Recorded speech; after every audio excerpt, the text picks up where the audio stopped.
السلام علیکم ورحمۃ اللہ وبرکاتہ. اعوذ باللہ السمیع العلیم من الشیطان الرجیم من ھمزہ ونفخہ ونفثہ. بسم اللہ الرحمن الرحیم. ما كان علی النبی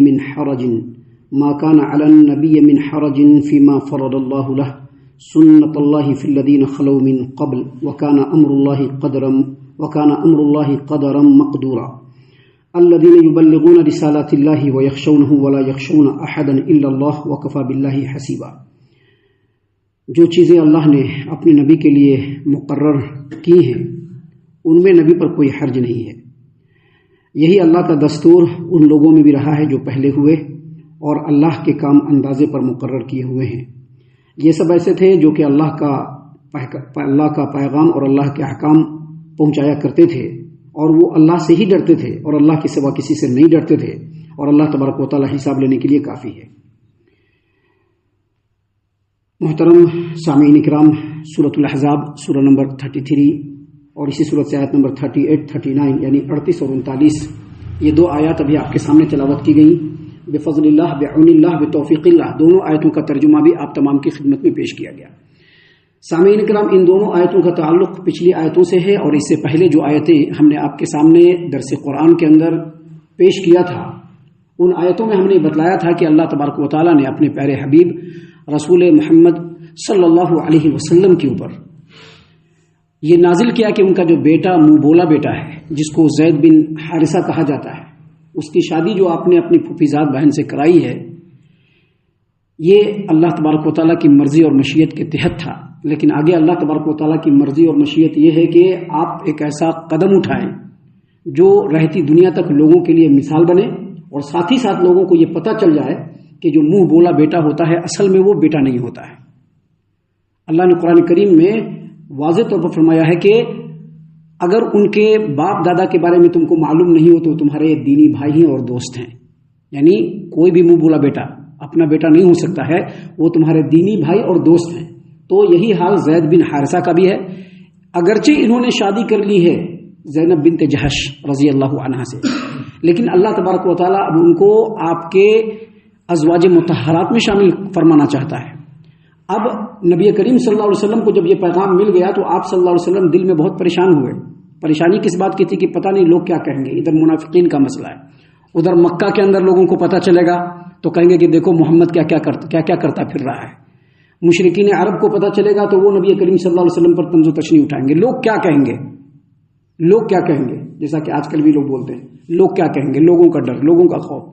نبی کریم صلی اللہ علیہ وسلم نے اس بات کو اپنے دل میں چھپا کر کے رکھا تھا، لیکن جو اللہ کی مرضی اور مشیت تھی وہ ہو کر کے رہی اور بالآخر سیدنا زید بن حارثہ رضی اللہ عنہ نے زینب بنت جہش رضی اللہ عنہ کو طلاق دے دیا. اور اللہ تبارک و تعالیٰ نے اس سے پہلی کی آیت کریمہ آیت نمبر 37 نازل فرمائی جس میں اللہ نے بالکل کلیئر کہا زوجنا، کہا ہم نے تمہارا نکاح کر دیا زینب سے، جیسا کہ کل بتلایا تھا اس سے پہلے کے درس میں کہ زینب بنت جہش رضی اللہ عنہا کا نکاح جو ہے وہ اس دھرتی پہ نہیں ہوا. اللہ تبارک و تعالیٰ نے ساتوں آسمان کے اوپر ان کا نکاح کیا اور اللہ تبارک و تعالیٰ نے اپنے پیارے حبیب محمد عربی صلی اللہ علیہ وسلم کو یہ حکم دیا کہ بغیر کسی عقد نکاح کے، بغیر کسی حق مہر کے، بغیر کسی ولی کے اور بغیر کسی اعلان کے آپ کو ام المومنین سیدہ زینب بنت جہش رضی اللہ عنہا کو اپنے حرم نبوی میں شامل کرنا ہے، ان کو اپنی بیوی بنانا ہے. آیت کریمہ جیسے نازل ہوئی نبی کریم صلی اللہ علیہ وسلم اللہ تبارک و تعالیٰ کے بندے، اس روئے زمین پر آپ سے زیادہ تقوی اور پرہیزگاری کسی کے اندر نہیں ہو سکتا ہے. اسی لیے تمام چیزوں کی پرواہ کیے بغیر سیدھے چلے گئے زینب بنت جہش رضی اللہ عنہا کے پاس اور یہ آیت کریمہ پڑھ کر کے سنایا اور پھر وہ ام المومنین ہو گئی. سامعین کرام، یہاں پر اس آیت کریمہ میں اللہ نے اسی بات کو بیان کیا ہے کہ ما کان علی النبی من حرج فیما فرض اللہ له، جو چیزیں اللہ تعالیٰ اپنے نبی کے لیے مقرر کی ہے ان میں نبی پر کوئی حرج نہیں. یعنی جو نبی کو حکم دیا گیا ہے اس میں کوئی گناہ کی بات نہیں ہے، کوئی نقص کی بات نہیں ہے، کوئی عیب کی بات نہیں ہے. کیونکہ مشرکین مکہ اور خاص طور سے مدینے کے اندر جو منافقین تھے جو مسلمانوں میں چھپے ہوئے تھے وہ لوگ انگلی اٹھا رہے تھے. کیا انگلی اٹھا رہے تھے کہ دیکھو نبی اپنے بیٹے بولے بیٹے کی بیوی سے شادی کر لیا، بہت نقص کی بات ہے، یہ بڑے شرمندگی کی بات ہے. یہ اللہ نے کہا کہ جو اپنے نبی کے لیے اللہ تبارک و تعالیٰ نے مقرر کیا ہے اس میں